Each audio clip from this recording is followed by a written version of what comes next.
अस्सलामुअलैकुम dear students, उम्मीद है आप सब लोग खैरियत से होंगे। आज का जो हमारा टॉपिक है जो हमने डिस्कस करना है वो हमारे पास है ग्रुप्स। हम characteristics of modern periodic table को डिस्कस कर रहे हैं। पीरियड्स को पहले हमने डिस्कस किया था और इस वीडियो में हम जो है वो ग्रुप को डिस्कस करेंगे।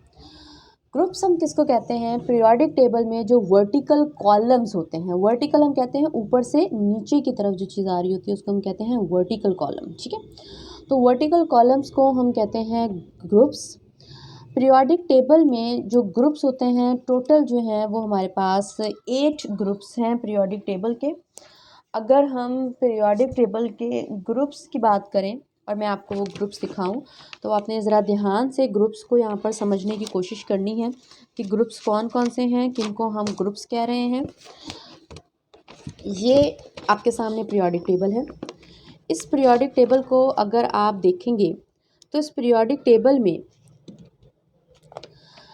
ग्रुप्स वर्टिकल कॉलम को कहा जाता है। वर्टिकल कॉलम का मतलब है ऊपर से नीचे आती हुई लाइन। ठीक है, ये एलिमेंट्स की ऐसी रो जो ऊपर से नीचे की तरफ आ रही है उसको हम क्या कहते हैं? ग्रुप कहते हैं। ग्रुप्स को हम रोमन में लिखते हैं। रोमन क्या होता है ये देखें, इसको हम रोमन कहते हैं। जैसे लिखा हुआ फर्स्ट ए, यानी इस तरीके से जो लिखा जाता है इसको हम कहते हैं रोमन। ठीक है, इनकी तादाद जो होती है वो फर्स्ट से लेकर 1 से लेकर जो होती है वो 8 तक होती है। टोटल हमारे पास जो ग्रुप्स हैं वो कितने हैं? वो 8 ग्रुप हैं। उसको हम इस तरीके से लिखते हैं। इन ग्रुप्स को हमने 2 कैटेगरीज में डिवाइड कर रखा है। एक है सब ग्रुप ए और एक होते हैं सब ग्रुप बी। अगर आप देखेंगे तो यहाँ आपको लिखा हुआ नज़र आएगा फर्स्ट ए, यहाँ आपको लिखा हुआ नज़र आएगा सेकंड ए। उसके बाद दरमियान में आपने छोड़ देना है और आप फिर आपने राइट साइड पे आ जाना है third A, fourth A, fifth A, 6, 7 और ये 8th ए जिनके साथ ए लगा हुआ है। तो टोटल 2 इस साइड पर हैं लेफ़्ट साइड पर और टोटल 6 जो हैं वो हमें नज़र आ रहे हैं राइट साइड पर। तो टोटल 8 ग्रुप्स हैं जिनको हमने ए कैटेगरी में रखा हुआ है और 8 ही ग्रुप्स हैं हमारे पास जिनको हमने बी कैटेगरी में रखा हुआ और वो बी कैटेगरी वाले आपको ये दरमियान में नज़र आएंगे। ठीक है, असल में जो बी कैटेगरी के हमारे पास ग्रुप्स हैं इनमें तमाम ट्रांजिशन एलिमेंट्स मौजूद हैं और जो ए कैटेगरी के हमारे पास एलिमेंट्स हैं ये वो एलिमेंट्स होते हैं जो कि नॉर्मल एलिमेंट्स कहलाते हैं। ठीक हो गई बात? अच्छा, अब यहाँ पर जो हमारे पास ग्रुप बनाए जाते हैं वो किस बेस पर बनाए जाते हैं? एक ग्रुप में जितने भी एलिमेंट्स मौजूद होते हैं उन सब की वैलेंस शेल कॉन्फ़िगरेशन जो होती है वो सेम होती है। जैसे अगर मैं यहाँ पर आपको एग्जांपल दूँ फर्स्ट ग्रुप की, तो फर्स्ट ग्रुप में जो एलिमेंट मौजूद हैं वो है hydrogen, lithium, sodium, potassium, rubidium, caesium और फ्रांसियम।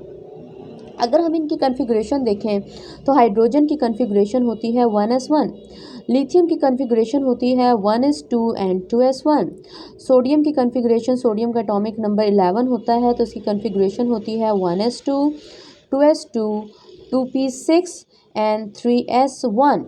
अब बेटे अगर आप गौर करें कि इनका जो वैलेंस शेल है, अब हाइड्रोजन के केस में वैलेंस शेल है 1s, लिथियम के केस में वैलेंस शेल है 2s और सोडियम के केस में वैलेंस शेल है 3s।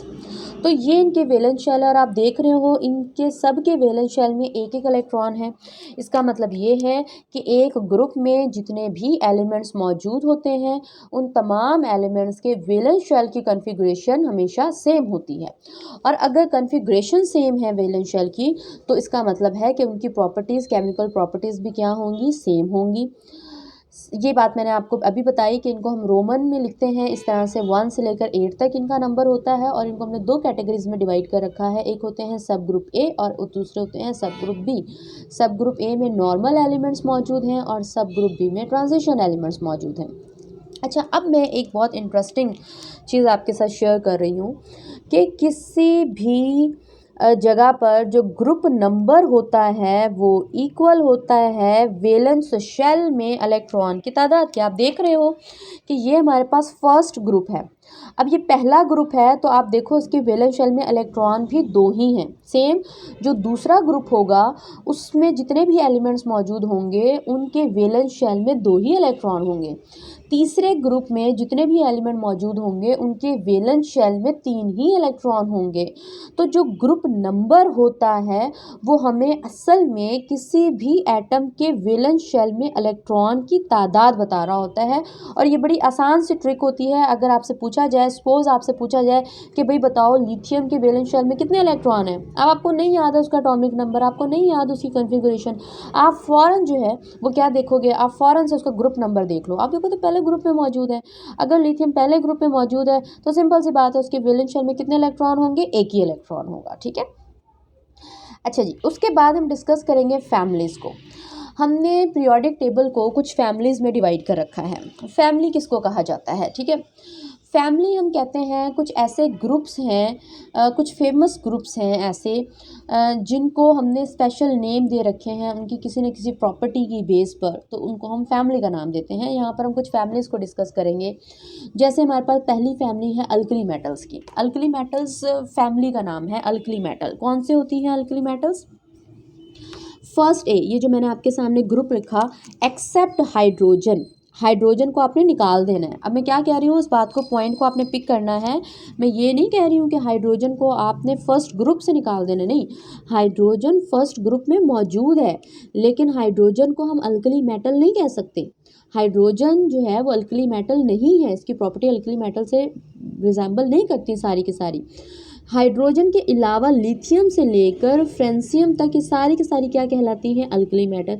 अब अल्कली मेटल इनका फैमिली नेम है, ये ग्रुप है फर्स्ट ए, और फर्स्ट ए का जो फैमिली नेम है वो क्या है, अल्कली मेटल्स है। हम इनको अल्कली क्यों कहते हैं? यहाँ पर जो वर्ड है अल्कली, ये एक अरेबिक वर्ड है, अरबी ज़ुबान का लफ्ज़ है अल्कली, और अल्कली का मतलब होता है राख, ठीक है, ऐश, राख जो होती है। असल में जब वुड को बर्न करके ऐश में कन्वर्ट किया जाता है, राख बनाई जाती है, तो उसमें सोडियम और पोटाशियम, सोडियम और पोटाशियम जो कि फर्स्ट ग्रुप के मेंबर्स हैं, सोडियम और पोटाशियम काफ़ी ज़्यादा अमाउंट में मौजूद होता है।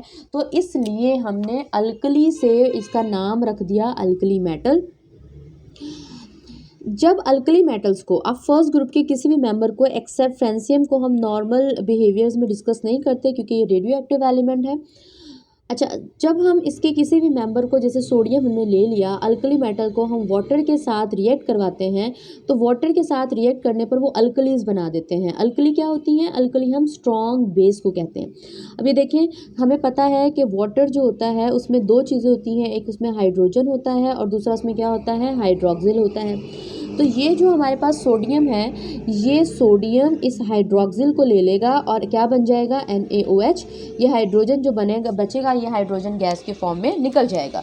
तो अल्कली मेटल्स हमेशा अल्कलीज बनाती हैं जब भी हम उनको वाटर के साथ रिएक्ट करवाते हैं।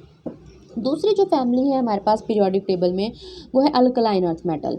हम सेकंड ए ग्रुप के मेंबर्स को अल्कलाइन अर्थ मेटल कहते हैं, जिसमें मैग्नीशियम, बेरिलियम, कैल्शियम, मैग्नीशियम, ये तमाम आ जाते हैं। तो सेकंड ग्रुप जो होता है उसी को हम क्या नाम देते हैं, अल्कलाइन अर्थ मेटल का। अब इसको हम अल्कलाइन अर्थ मेटल क्यों कहते हैं, इसको आपने समझना है। अल्कलाइन हम इसको इसकी नेचर की वजह से कहते हैं, इनकी नेचर बेसिक होती है, ये वाटर के साथ रिएक्ट करके बेस बनाती हैं, अल्कलीज बनाती हैं, इसलिए इसको हम अल्कलाइन कहते हैं। अर्थ का वर्ड हम क्यों यूज़ करते हैं, अर्थ क्रस्ट की वजह से, क्योंकि सेकेंड ग्रुप के जो मेंबर्स होते हैं वो ज़्यादातर अर्थ क्रस्ट में पाए जाते हैं। अर्थ क्रस्ट में यानी जो टॉप लेयर होती है अर्थ की, उसमें इनकी बहुत ज़्यादा अमाउंट होती है, इसलिए इसको हम कहते हैं अल्कलाइन अर्थ मेटल्स। तीसरी फैमिली है हैलोजन। हैलोजन हम कहते हैं सेवंथ ए ग्रुप के मेंबर्स को। पीरियोडिक टेबल में जो सेवंथ ए ग्रुप है, जैसे कि हमारे पास फ्लोरीन है, हमारे पास क्लोरीन है, ब्रोमीन है, आयोडीन है, ये हमारे पास सातवां ग्रुप है, सेवंथ ए ग्रुप है, इनको हम कहते हैं हैलोजन्स। इनको हम क्यों हैलोजन्स करते हैं, क्योंकि सॉल्ट फॉर्मेशन करते हैं। जैसे आपको पता है कि इनमें से जो क्लोरीन है अगर वो सोडियम के साथ मिल जाए तो सोडियम क्लोराइड सॉल्ट बन जाता है, सोडियम ब्रोमाइड, पोटाशियम ब्रोमाइड, ये तमाम सॉल्ट्स हैं। चूँकि ये सॉल्ट्स बनाते हैं, सॉल्ट प्रोड्यूसर्स हैं, इसलिए इनको हम हैलोजन्स कहते हैं। इनके अलावा ये तीनों तो बहुत फेमस हमारे पास जो हैं फैमिलीज़ हैं।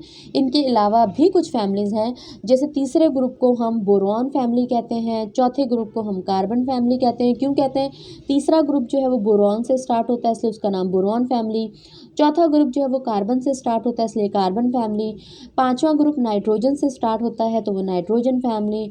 छठा ग्रुप जो है वो ऑक्सीजन से स्टार्ट होता है, इसलिए उसको हम ऑक्सीजन फैमिली या इनको हम चालकोजेंस भी कहते हैं। ठीक है, ये हमारे पास हो गई फैमिलीज़। इसके बाद नेक्स्ट जो है वो हम डिस्कस करेंगे ब्लॉक्स को। ठीक है, हमने नेक्स्ट जो है वो ब्लॉक्स को डिस्कस करना है, मेटल्स और नॉन मेटल्स को डिस्कस करना है। तो वो इंशाल्लाह हम फिर नेक्स्ट वीडियो में उसको डिस्कस करते हैं।